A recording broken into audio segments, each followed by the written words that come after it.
It's said that love triumphs over all. Many people believe that to be true. For those who don't, perhaps this story will change their minds. Love just didn't have to triumph over normal barriers for this young English woman and her German sailor. It had to beat impossible odds to come up with a freak coincidence.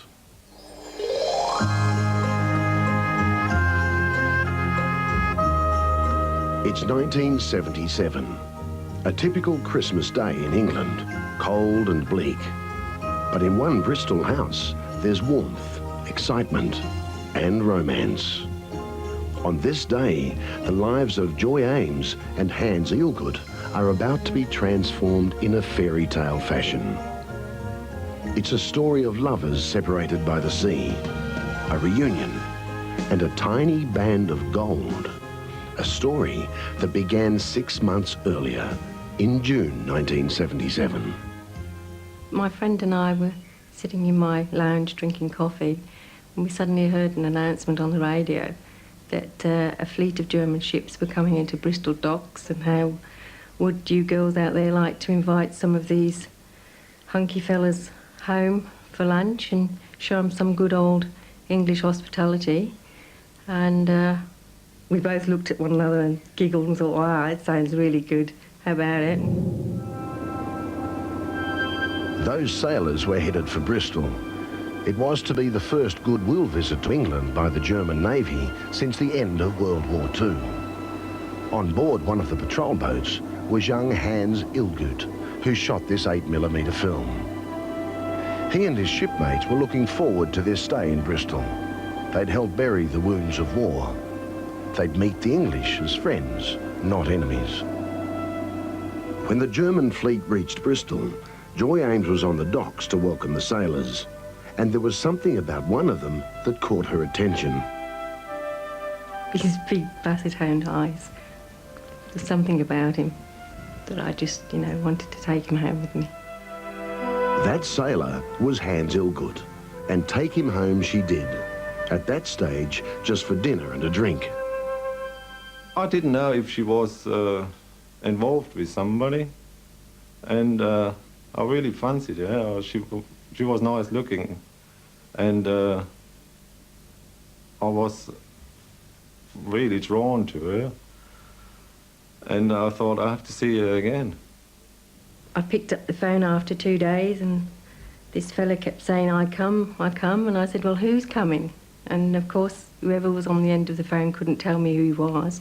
And I said, oh, all right then, presuming that it was one of the Germans from the ship, and sort of hoping that it was Hans, and got myself all ready and excited and said, oh, please God, I hope it's Hans. And then the doorbell rang, and as I opened the door, it was Hans. And that was the start of our romance, I suppose. The start, and possibly the end. Just as that romance was blossoming, Hans and his shipmates had to set sail for home. All of a sudden, they all lined up on the top of all these 6 boats in the mothership and saluted us, and all of a sudden this music came, we are sailing.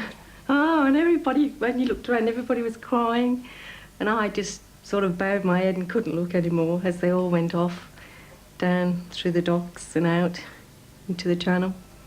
And I went home and I thought, well, that's it, I'll never see him again. For Hans, though, Joy wasn't just another girl in another port. He began bombarding her with letters and postcards, all of them declaring his undying love. Then, as 1977 drew to a close, Hans announced he was being demobbed. He'd be out of the Navy by the end of December, and he wanted to spend Christmas in Bristol with Joy.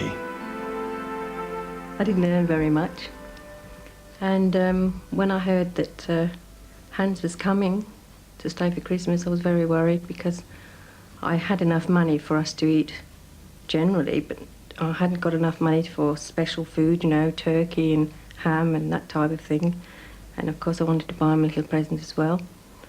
And I went through all the cupboards and the drawers and looking to see what I could possibly sell. and I came across this little toffee tin, and it had some paste jewellery in it, and it was from my auntie Doll, actually, who died in 1962. And I suddenly found this little tiny ring, and I thought, oh, it's so tiny, nobody will give me anything for it, but I'll try. Nervously clutching Aunt Dolly's diamond ring, Joy went looking for someone who'd buy it. Eventually, she came across a tiny jeweller's shop, hidden away in a Bristol lane. A shop that until then, she didn't even know existed. At first, the jeweller wasn't all that impressed with the heirloom, but she decided that maybe the little diamond was worth something. Say, around £25. 25 quid. I was thrilled and tucked my money away and thought, well, at least now I've got something towards Christmas. I can buy good food and perhaps a little present for Hans for Christmas. Never gave the ring another thought. That was it. Finished as far as I was concerned. Although I did feel guilty and hoped my auntie wouldn't haunt me for giving her jewellery away. By now, it's Christmas Eve. Hans has arrived in Bristol. He's having a couple of beers to build up his courage for the coming reunion with his sweetheart. He's already bought some gifts, but he thinks he needs another. Something special. A piece of jewellery. A delicate diamond ring. It was in my mind to use it as an engagement ring, but I thought I'd figure first out how the reaction is when I go there. If she reacts all right, then I propose and use it as an engagement ring. Otherwise, it would be only a present. The next morning, there were gifts galore and surprises all round. Joy's £25 had stocked the larder and decorated the tree. Hans, too, had found exactly what he was looking for. When we decided there was no more, I said, OK, we'll get breakfast. Hans says to me, but you've forgotten one. I said, no, I haven't. There's nothing left. Oh, yes, you've forgotten one, look. And I looked on the tree and there was this little tiny packet. Guilty. I sort of went up and took it off and opened it up. And imagine my shock when I opened it up.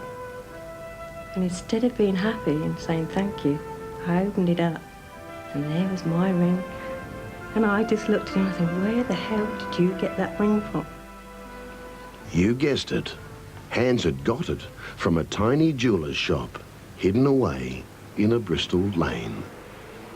Remember, there were scores of jewellery shops in Bristol. As luck would have it, Hans chose this one. Not only the same jeweller's shop, the very same ring. The one Joy inherited from her Aunt Dolly and was forced to pawn so that she and Hans could have their Christmas together. By then, I was so embarrassed. I felt I had to tell him what, my position, that I wasn't well off at all, and that I'd sold the ring to buy food and a present for him for Christmas. I mean, I wasn't sure how he'd react to this, but he was quite charming, and he said, well, he was obviously meant to keep it. It's actually unbelievable, and it's such a tiny ring. It's like finding a needle in a haystack, I guess. Now, in any fairy tale romance, there has to be a fairy tale wedding. Hans and Joy had theirs. Not all that long after that momentous Christmas day, they were married. It didn't fit then, and it doesn't fit now. But he then said, this is your engagement ring, and please will you marry me? So obviously I'll never part with the ring.